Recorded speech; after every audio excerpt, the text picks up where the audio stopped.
Hai, welcome to Artocles. Maaf ya, hari ini saya nggak bisa muncul dulu. Masih dalam rangka liburan sekolah, saatnya bahas kembali kasus dari Asia yang paling banyak di-request subscribers. Hari ini setelah sebulan nggak bahas kisah dari Thailand, waktunya menuju ke kota Klong Luang yang ada di Provinsi Pathum Thani. Kisah ini terjadi antara kakak adik yang merupakan anak pertama dan ketiga yang awalnya hubungan mereka baik-baik saja. Namun karena satu dua hal, mulai ada perselisihan dan berujung di meja pengadilan. Seperti apa cerita kisah nyata kita kali ini? Segera diperdalam lebih detail lagi.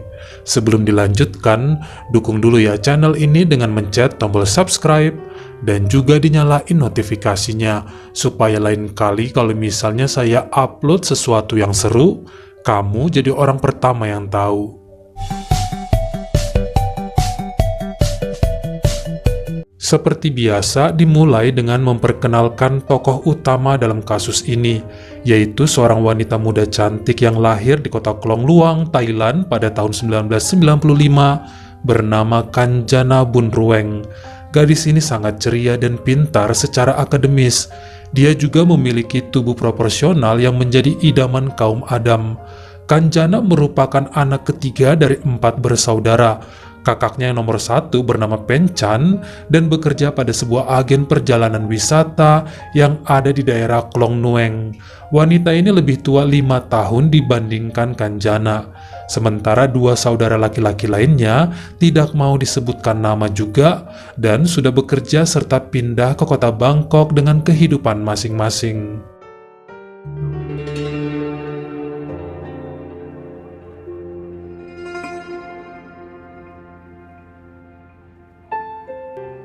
Sebenarnya pada tahun 2016 saat usianya menginjak 21 tahun, Kanjana mengikuti seleksi untuk menjadi pramugari dan dirinya diterima di salah satu maskapai penerbangan yang ada di Bangkok.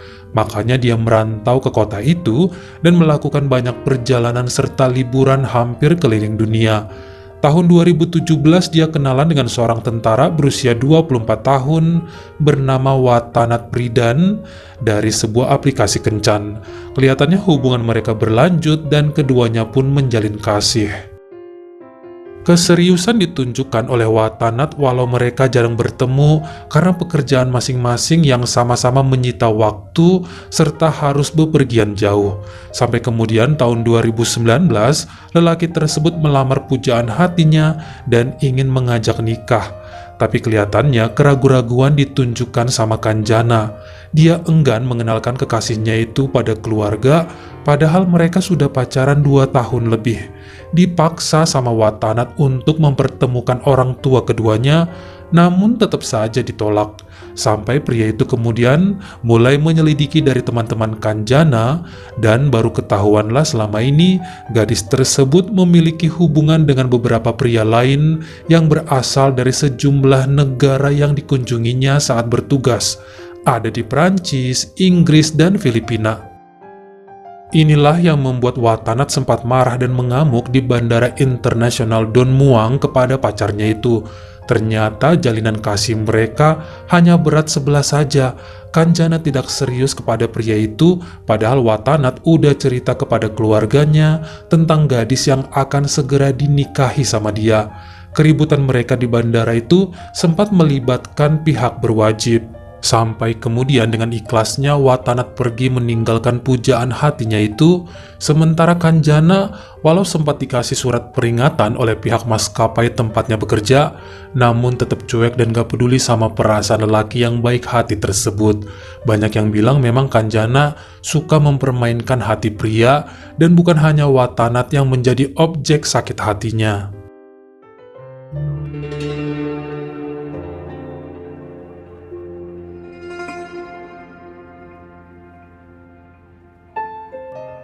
Namanya hidup pasti ada pasang surutnya.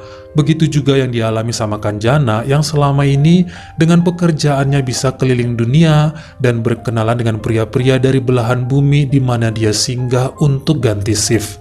Semua berubah drastis kala memasuki pertengahan tahun 2020. Saat itu, pandemi terjadi dan berdampak cukup keras di semua sektor. Tidak terkecuali penerbangan, banyak bandara tutup dan maskapai mengurangi jam terbang, bahkan tidak ada penerbangan sama sekali, termasuk perusahaan tempat Kanjana bekerja yang harus merumahkan sejumlah karyawan serta pramugari mereka. Hal tersebut dirasa pedih oleh Kanjana dan memaksa dirinya untuk pulang kampung ke rumah orang tuanya di kota Klong Luang dan bergabung juga bersama kakak nomor 1 yaitu Penchan. Nah, wanita ini juga nggak kalah sedih karena harus kehilangan pekerjaan di mana agen travel tidak beroperasi selama pandemi.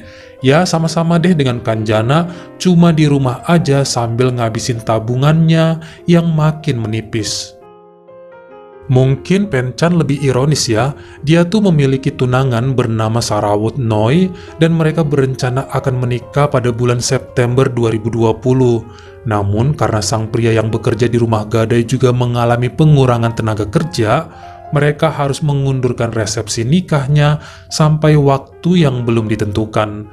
Bukan hanya karena saat itu nggak boleh diadakan pesta dampak dari lockdown, namun keuangan dan tabungan malah terpakai untuk kebutuhan lain sebab si Sarawut terkena virus pandemi, dirawat hampir sebulan dan butuh dana yang besar.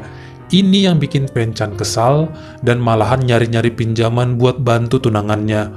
Padahal saat itu usianya sudah hampir 31 tahun, namun keadaan malah makin susah. Sampai awal Oktober 2020, ternyata Kanjana yang rajin banget main aplikasi kencan berkenalan dengan seorang pria berusia 51 tahun yang ngakunya duda dan memiliki usaha bidang pertanahan di Klong Luang dan juga Nakhon Ratchasima. Namanya adalah Batbayar Suwanarat. Dirinya bilang punya 2 anak dan sedang berkuliah di Amerika. Cukup lama ya mereka saling ngobrol dari telepon dan WhatsApp, sekitar 3 mingguan. Baru deh janji ketemuan langsung di sebuah restoran pada malam Minggu 24 Oktober 2020. Kelihatannya saling nyambung dan kemudian hubungannya lanjut terus. Makanya setelah itu, Kanjana jarang pulang karena mau aja diajakin nginep oleh Pak Batbayar tersebut. Bahkan setelahnya, Kanjana kembali pada kehidupannya yang glamor. Dia beli tas mahal, sepatu baru, dan segala sesuatu yang diimpikan gadis seusianya. 6 minggu kemudian, wanita tersebut pun pindah dari rumah orang tuanya ke apartemen Skyview TU karena dibeliin 1 unit yang ada di lantai 5 oleh Pak Batbayar. Walau orang tuanya sempat melarang pindah dan bertanya dari mana uangnya, apa kerjanya sekarang, Kanjana cuma bilang pacarnya yang ngasih semua dan cepat atau lambat bakal dikenalkan pada keluarga. Kehidupan mewah yang dijalani sama Kanjana ini ternyata membuat sang kakak iri. Saat semua lagi kesusahan namun adik bungsunya itu kok bisa semakin kaya aja. Bahkan kini jarang pulang untuk nengokin ayah ibunya, padahal jaraknya juga nggak begitu jauh. Bahkan Kanjana sudah punya mobil baru. Apa salahnya mampir? Sementara Penchan makin bokeh aja. Pacarnya juga sakit-sakitan mulu dan pengangguran pula. Makanya saat minta alamat Kanjana buat mampir, ternyata dikasih dan sang kakak pun berkunjung ke apartemen adiknya tersebut buat ngobrol serta meminjam uang. Dari sinilah kemudian Penchan tahu bahwa pacar Kanjana ternyata sudah tua dan bahkan usianya nggak jauh beda dengan ayah mereka. Dia sempat marah dan menegur adiknya, namun karena Kanjana bilang Batbayar adalah duda dan siap nikah, akhirnya Penchan diam saja. Buat sekedar info bahwa Kanjana tinggal di apartemen tersebut sendirian. Jadi Pak Batbayar hanya berkunjung 2 kali seminggu dan itu pun cuma 2-3 jam saja. Hampir nggak pernah menginap di sana. Dari cerita yang dijabarkan Kanjana pada Penchan, akhirnya sang kakak tahu bahwa adiknya itu kenal Pak Batbayar dari aplikasi kencan. Isenglah Penchan download dan mulai cari-cari cowok juga di sana. Selama seminggu hampir tiap hari dia slide kiri, slide kanan, scroll terus untuk mencari pasangan juga. Sampai kemudian ketemu sebuah profile yang lagi online yang fotonya sama dengan wajah pacar adiknya, Pak Batbayar. Walaupun belum pernah ketemu, tapi Penchan beberapa kali ditunjukkan foto pria tua itu. Wah, ternyata si bapak pengusaha masih berpetualang terus nih di aplikasi tersebut. Padahal Kanjana udah yakin bener bakal segera dinikah sama Batbayar. Bukannya ngasih tahu kepada adiknya, malahan Pencan ngajak kenalan dan berniat menguras harta lelaki tersebut supaya bisa nyaingin Kanjana. Benar saja kemudian antara Pencan dan Batbayar saling cocok, lalu ketemuan pada bulan Februari 2021. Pria itu nggak tahu bahwa wanita tersebut adalah kakaknya Kanjana karena emang selama ini kan belum pernah dikenalkan langsung. Hubungan antara mereka berdua semakin mesra dan ternyata lelaki tersebut juga sangat royal kepada Pencan. Perempuan itu sekarang mulai jarang pulang dan disewakan sebuah rumah yang berada di daerah Soiklong Hatawan Oke 45. Bahkan 2 bulan kemudian dirinya juga ikut dibelikan mobil baru dan ini membuat sang tunangan Sarawut curiga. Apalagi Pencan udah semakin susah dihubungi. Akhirnya pria ini pun bertanya-tanya pada orang tua serta Kanjana kemana saja sang kakak selama ini kalau nggak pulang. Apa kerjanya kok bisa tajir banget? Sang adik pun kaget karena dia kan juga seringnya di apartemen dan nggak tahu sepak terjang Pencan. Saat dirinya tahu kakaknya udah hidup mewah, mulai deh kepo dan menyelidiki sendiri. Walaupun Kanjana tahu ya pasti sang kakak ikut-ikutan cari pacar kaya, tapi dia kan udah punya tunangan. Intinya Kanjana harus tahu mengenai Pencan. Sampai pada Senin malam 19 April 2021, Kanjana mengikuti mobil sang kakak sehabis nengokin ibunya menuju ke area Tawan Oke 45 dan cukup kaget ternyata dari jauh terlihat mobil Pak Batbayar terparkir di halaman rumah dan pria itu juga berdiri dekat pintu sedang menunggu Pencan. Kanjana marah dan emosi, pantesan aja selama ini lelaki tersebut udah jarang mampir ke apartemennya dan jatah uang mingguannya dikurangi. Ternyata kakaknya sendiri toh yang berusaha merebutnya. Saat Pencan dan Batbayar sudah masuk dalam rumah, Kanjana yang memarkir mobilnya agak jauh pun turun dan mengetuk pintu dengan keras tanpa berteriak. Segera dibuka Pencan yang kaget ternyata diikuti. Langsung saja sang adik masuk dan ngamuk di hadapan Batbayar. Karena takut terdengar orang lain, Pencan menutup pintu depan dan menyuruh Kanjana tenang. Namun gadis itu berbalik dan menyerang kakaknya. Perkelahian terjadi. Batbayar mungkin merasa malu dan takut ya, makanya kemudian kabur meninggalkan mereka berdua yang masih bergumul. Pencan mencoba terus untuk menenangkan adiknya, namun karena makin diserang, mau nggak mau dia melawan balik. Sampai kemudian Kanjana lari ke dapur dan menemukan pisau. Tapi karena tubuh sang kakak lebih besar dan kuat, malah sebaliknya sang adik yang terluka dan segera Pencan berteriak memanggil tetangga. Setelahnya mereka membawa Kanjana ke rumah sakit Patara Tonburi. Beruntung gadis itu masih selamat, sementara Pencan kemudian ditahan oleh pihak yang berwajib.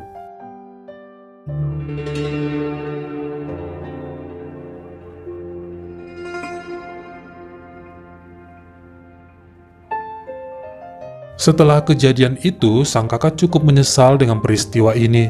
Dia sebenarnya tidak menyukai Pak Batbayar, namun benar-benar perlu uang banget untuk bisa menutupi segala pengeluaran yang selama ini dibutuhkan tunangannya yang sakit. Makanya rela melakukan apapun, termasuk menuruti segala keinginan pengusaha tua itu. Apalagi rencana pernikahannya sudah batal dan diundur terus. Sekarang uang aja nggak ada karena semua modal kawin terkuras. Hingga dia bisa mulai menabung dari dana transferan yang diberi oleh Pak Batbayar. Walaupun resikonya adalah kini dia mempermalukan keluarga, menyakiti adiknya, serta tidak setia pada sang tunangan. Kanjana juga mengaku bahwa sebenarnya dia tidak benar-benar serius dengan Batbayar, sama dengan kakaknya, butuh uang di saat pandemi ini sebagai motifnya. Makanya setelah kejadian tersebut, nampak terlihat penyesalan pada dirinya karena bagaimanapun dia sangat sayang pada kakak perempuannya tersebut. Dari hasil penyelidikan polisi diketahui Pak Batbayar memang pengusaha tanah yang memiliki banyak jaringan hampir di seluruh wilayah di Thailand. Namun lelaki tua tersebut bukanlah seorang duda seperti yang diakuinya. Dirinya memiliki istri bernama Suchada Kitibun yang merupakan pengusaha tanah juga. Justru sang istri inilah yang awalnya memulai bisnis lahan mereka. Sang suami tiap hari ngakunya terbang ke sana sini untuk beresin urusan kerja. ternyata punya simpanan di banyak kota. Sebenarnya antara Kanjana dan Penchan kemudian dilakukan mediasi untuk membebaskan sang kakak dari jeratan hukum.